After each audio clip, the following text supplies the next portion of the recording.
নমস্কার, রাধে রাধে সবাইকে। আমি পৌশালী। পৌষ সানশাইনের আবারও নতুন একটা ব্লগে আপনাদের সবাইকে জানাই অনেক স্বাগত। আশা করি আপনারা যে যেখান থেকে আমার ভিডিওটি দেখছেন সবাই খুব ভালো আছেন আর সুস্থ আছেন। আজকে কিন্তু অনেকটা সকালে ঘুম থেকে উঠে পড়েছিলাম। কারণ আজকে আমার অনেকগুলো কাজ ছিল।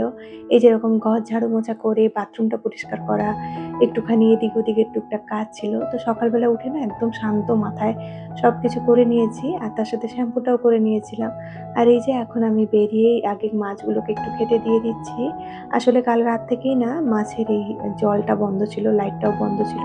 আসলে মাছের যে পাম্পটা রয়েছে না সেটা রাত্রেবেলা এত বেশি আওয়াজ করে, ওই আওয়াজেই মাথা-টাথা ধরে যায় একদম। সে কারণে রাত্রেবেলা ঘুমানোর সময় আজকাল করে মাছের পাম্পটাকে বন্ধ করে দেই। যদি মাঝরাতে কখনো মনে হয় তখন চালিয়ে দিই, তা না হলে একদম সকালবেলা আমি যখন ঘুম থেকে উঠি মাছের পাম্পটা চালিয়ে দিই আরকি। তো মাছটাকে খেতে দিয়ে মাছের অ্যাকোয়ারিয়ামে যে জায়গাটা রয়েছে সেটা একটুখানি পরিষ্কার করে নিলাম। অনেকটা ধুলোও জমেছিল দেখলাম। আর এদিকে রাত্রেবেলা আমি ওভারনাইট ওটস করে রেখেছিলাম, সেটা এখন ব্রেকফাস্টে দিয়ে দিচ্ছি। আসলে এই ওটসটা না আমি ঘুম থেকে ওঠার সাথে সাথেই বের করে রাখি, যেহেতু ফ্রিজের জিনিস খেলে ঠান্ডা লেগে যাবে। সে কারণে মোটামুটি ১-১.৫ ঘন্টা আগেই এটাকে আমি বের করে রেখে দিই। যখন উঠি আরকি সকালে ঘুম থেকে। তারপরে এতগুলো কাজ করতে করতে দেখি এটা টেম্পারেচার মোটামুটি ঠিকঠাক হয়ে গিয়েছে। তো এখন উপর থেকে একটু জলও দিয়ে দিলাম আর তার সাথে ড্রাই ফ্রুটসের যে আমি মিক্সটা বানিয়ে রেখেছি, নাট মিক্সটা গুঁড়ো করে সেটা ২ চামচ দিলাম। উপর থেকে একটু পিনাট বাটার দিয়ে দিলাম। সবকিছু মিক্স করে এখন আমি বাবা আর মেয়েকে খেতে দিয়ে আসবো। আজকাল সকালবেলা ব্রেকফাস্টটা খুবই সিম্পল আর এরকম ফাঁকিবাজি করারই চেষ্টা করছি। কারণ ব্রেকফাস্ট তড়িঘড়ি করে করার চেষ্টা করলে ওই পোহা বা উপমা জাতীয় জিনিস বানাতে হবে। তা না হলে খিচুড়ি। আর কয়েকদিন ধরে আমার মেয়েকে খিচুড়িই খাওয়াচ্ছিলাম। এত বেশি ও বোর হয়ে গিয়েছে। এখন খিচুড়ি দেখলেই না ও ভয়ে পালাচ্ছে। তো ওকে খিচুড়িটা একদমই খাওয়ানো যাচ্ছে না। তো সেই কারণে এই কয়েকটা দিন আবার আমি ওভারনাইট ওটসই দিচ্ছি। আবার এটাতে একটু বোর হয়ে গেলে আবার খিচুড়িতেই ফিরবো বা উপমা জাতীয় জিনিস বানিয়ে দেবো আরকি। আর আজকে একটা নতুন টিফিন বানাচ্ছি। সুজির একটা স্ন্যাকস বলতে পারেন। এটা কিন্তু বাচ্চাদের টিফিনে খুবই হেলদি আর বাচ্চারা অনেক মজা করে খাবে। এটা খেতে কিন্তু সত্যিই খুব ভালো হয়। আমার কাছে খুব একটা বেশি সবজি ছিল না বলে এত কিছু সবজি দিতে পারিনি, যে কটা ছিল সেটাই আপনাদেরকে দেখাচ্ছি। ১ম এ কিন্তু আমি ১.৫ কাপ মতো সুজি নিয়েছিলাম আর সুজির মধ্যে ১ কাপ মতো দই আর অল্প একটুখানি জল দিয়ে ওটাকে আমি প্রায় ০.৫ ঘন্টার জন্য রেস্টে রেখে দিলাম। আর ততক্ষণে আমি সবজিগুলোকে কেটে নিচ্ছি। একটু ধনেপাতা, গাজর, তার সাথে বেবি কর্ন নিয়েছি। সেটাকে কুচি, কুচি করে কেটে নিয়েছি আর তারপরে তেলের মধ্যে একটুখানি দিয়েছি সর্ষে ফোড়ন। আপনারা চাইলে কারি পাতাও দিতে পারেন। আমার মেয়ে কারি পাতাটা খুব একটা পছন্দ করে না। সে কারণে আজকে আর কারি পাতা দিইনি। এটা আমি টিফিনে দেবো, তো ওখানে আবার মুখে কারি পাতা গেলে ও আবার খেতে চাইবে না। সেই কারণেই আমি আর কারি পাতাটা দিলাম না। তো সবজিগুলো তুলে দিয়েছিলাম। উপর থেকে একটু ব্লাক পেপার পাউডার আর অল্প একটুখানি লবণ দিয়েছি। তারপরে কিন্তু প্রায় 80% মতো ভাজা, ভাজা করে নিয়ে আমি সুজির যে মিক্সচারটা রয়েছে সেটার মধ্যে দিয়ে দিলাম। আর অল্প, অল্প করে জল দিয়ে এটার কনসিস্টেন্সিটা মোটামুটি একটুখানি রানি করে নেবো আরকি। তারপরে উপর থেকে একটু বেকিং পাউডার দিয়ে দিলাম আর জল দিয়ে এরকমভাবে আ ওটাকে প্রুফ করে নিলাম আরকি। তারপরে প্রায় ৫ মিনিট মতো রেস্টে দিয়ে আমি এই তাওয়াতে ভেজে নিচ্ছি।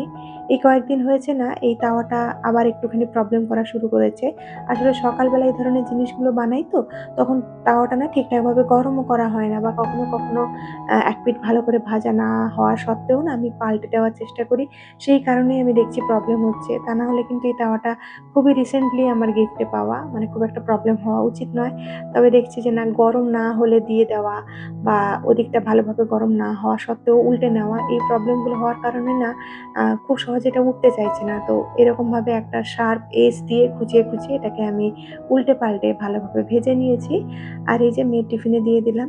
আর মেয়েকে টিফিনে দিলে আমি চেষ্টা করি এরকম বাইট সাইজে দেওয়ার জন্য, যাতে ও ওখানটাতে 1 বাইট বা 2 বাইটে একেকটা খেয়ে নিতে পারে। তা না হলে বড়, বড় দিলে না ও খেতে চায় না সেখানটায় গেলে। তো আজকেও ওই একটুখানি বিস্কিট দিয়েছি, শসা দিয়েছি, তার সাথে একটু ড্রাই ফ্রুটসও দিয়েছি আর অল্প একটুখানি ফ্রুটস দিয়েছি আরকি। সাধারণত না সন্ধ্যাবেলাতেই মেয়ের স্কুলের রুটিন দেখে আমি ব্যাগটা গুছিয়ে রেখে দেই আরকি। কালকে আর একদমই হয়নি। তো সেই কারণে সকালবেলা খুব তাড়াহুড়ো করে আমি ব্যাগটা গোছালাম। আর এখন প্রায় ৫ মিনিট মতো হাতে রয়েছে। সেই কারণে আমার হাত-টাত কাঁপছে আরকি। আসলে ১ম বাচ্চা স্কুলে গেলে যা হয় আরকি, বাচ্চা থেকে চিন্তা মায়েদের বেশি হয়। টাইমে স্কুলে পৌঁছাতে হবে।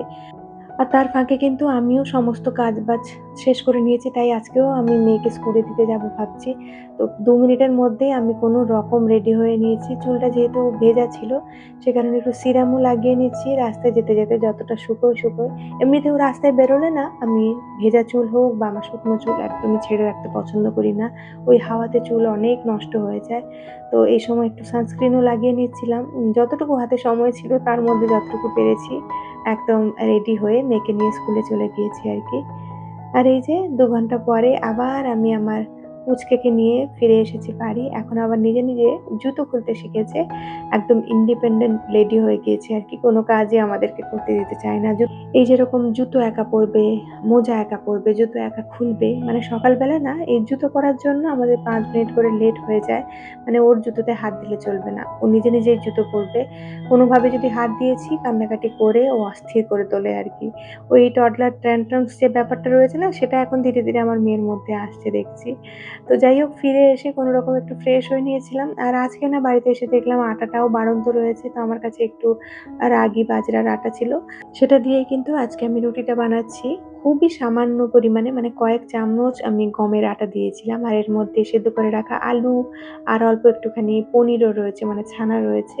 তো এমনিতেও দেখবেন বাজরা আটা হোক বা জোয়ার, রাগি এই ধরনের আটার রুটি বানাতে গেলে না রুটিগুলো অনেকটা শক্ত হয়ে যায়। তো আপনারা যদি পনির বা আলু এই ধরনের জিনিসের সাথে আটাটাকে মাখিয়ে নেন না, তাহলে কিন্তু রুটিগুলো অনেক বেশি নরম থাকে আর অনেকক্ষণ অব্দি নরম থাকে আমি এটা লক্ষ্য করে দেখেছি। এমনিতেও কিন্তু বাড়িতে সবাইকে যদি জোয়ার বাজরার আটার রুটি খেতে বলেন সেটা কিন্তু খেতে চায় না সবাই। কারণ সত্যি কথা বলতে কি গমের রুটির মতো এতটা টেস্টিও হয় না। তবে এরকমভাবে যদি বানিয়ে বাচ্চা বা বাড়ির বড়দেরকে দেন আশা করি পছন্দ হবে। তো অনেক বেশি বেলতে কষ্ট হয়েছিল। তো কোনো রকম আমি ম্যানেজ করে বেলেছি আরকি। হাত দিয়ে চেপেই আমি এটাকে করেছি। সেই কারণে সাইডে যে এজগুলো রয়েছে না সেটা একদমই এরকম আনইভেন রয়েছে। তো রুটিগুলো করে নিয়েছি আর এখন বাজার থেকে কয়েকটা ফল এনেছি, সেগুলোকে গুছিয়ে নিচ্ছি। মেয়েকে স্কুল থেকে নিয়ে আসার সময় ফলগুলো আনা হয়েছে, তো ওর পছন্দেরই ফল এনেছি। ও আবার এতটাই এখন ইন্ডিপেন্ডেন্ট হয়েছে, প্রত্যেক সপ্তাহে আমাদেরকে বলে দেয়, এই সপ্তাহে ও কোন ফল খাবে আরকি। কোনো সময় দেখি আপেল খেতে খুব পছন্দ করছে, আবার কোনো সময় দেখি আপেলটা একদমই ছুঁয়ে দেখবে না। সেই সপ্তাহে হয়তো শুধুমাত্র আঙুরই খাবে আরকি। তো যাই হোক বাচ্চাদেরকে নিয়ে এরকমভাবেই মায়েদেরকে চলতে হয়। আমি বেশিরভাগ মায়েদেরকে দেখেছি বাচ্চার খাওয়া-দাওয়া নিয়ে হোক বা বাচ্চার এই ধরনের ট্যান্ট্রামস গুলো নিয়ে কিছুটা সময় ভুগতে হয় আরকি। এখন আমার সেই সময়টা চলছে। আর আজকে এসে ভাবলাম না ঘরটার ঝুলটা একটু ঝেড়ে দিই। কারণ আবার কবে ঝাড়া হবে তা আমি জানি না। আগে তো সপ্তাহে ১ বার করে আমি বাড়ির ঝুল ঝাড়তাম। ঝুল হোক আর না হোক। আর এখন না ২ সপ্তাহ ৩ সপ্তাহ পেরিয়ে যায় তাও আমি ঝুল ঝাড়ি না। মানে ভুলে যাই, সময়ও পাই না ঝাড়তে। তো আজকে দেখলাম না এদিক ওদিক একটুখানি মাকড়সা দেখা দিচ্ছে। তো বাড়াবাড়ি হওয়ার আগেই আমি ঝেড়ে দেই। কারণ এর আগেও বলেছি আমার মাকড়সার জাল একদমই অপছন্দের একটা জিনিস। আমি খুব অপছন্দ করি।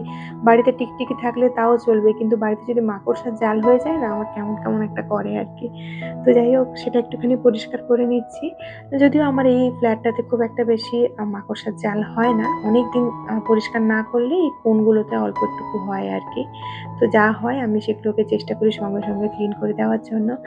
আর সকালবেলা যেহেতু রান্নাবান্না করেই গিয়েছিলাম, সেই কারণে এসেই কিন্তু ফ্রেশ করিয়ে দিয়েছি মেয়েকে। আর তারপরে ওদেরকে খেতে দিয়ে দিয়েছি আগে। কারণ আমি জানি এই কাজগুলো করতে আমার অনেকটা সময় লাগবে। তারপরে হাসব্যান্ডের বেরোনোর সময় হয়ে গেলে না আমি আর ঘর ঝাড়ু দিতে পারব না। এই জিনিসটা আমি না বিহার থেকে শিখেছিলাম যে যখন বাড়ি থেকে কেউ বেরিয়ে যায়, তার পর মুহূর্তে কিন্তু ঘরটা ঝাড়ু দিতে নেই। মোটামুটি ০.৫ ঘন্টা ১ ঘন্টা পরেই ঘরটা ঝাড়ু দিতে হয়। সে কারণে হাসব্যান্ড বেরোনোর আগেই চেষ্টা করি ২য় বার যে ঘরটা ঝাড়ু দিই না, সেই সময় দিয়ে রাখার চেষ্টা করি। মানে ও বেরোনোর আগেই আমি দিয়ে নিই, যাতে ও বেরোনোর পরে আমাকে দিতে না হয়।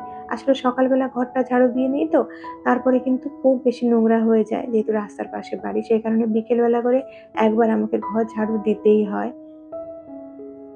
আর আজকাল আরো একটা ব্যাপার কি হয়েছে বলুন তো? যেহেতু আমি ভোরবেলা ঘুম থেকে উঠি, মেয়ের সাথে যখন আমি দুপুরবেলা শুতে যাই না, তখন অনেক বেশি টায়ার্ড ফিল হয়।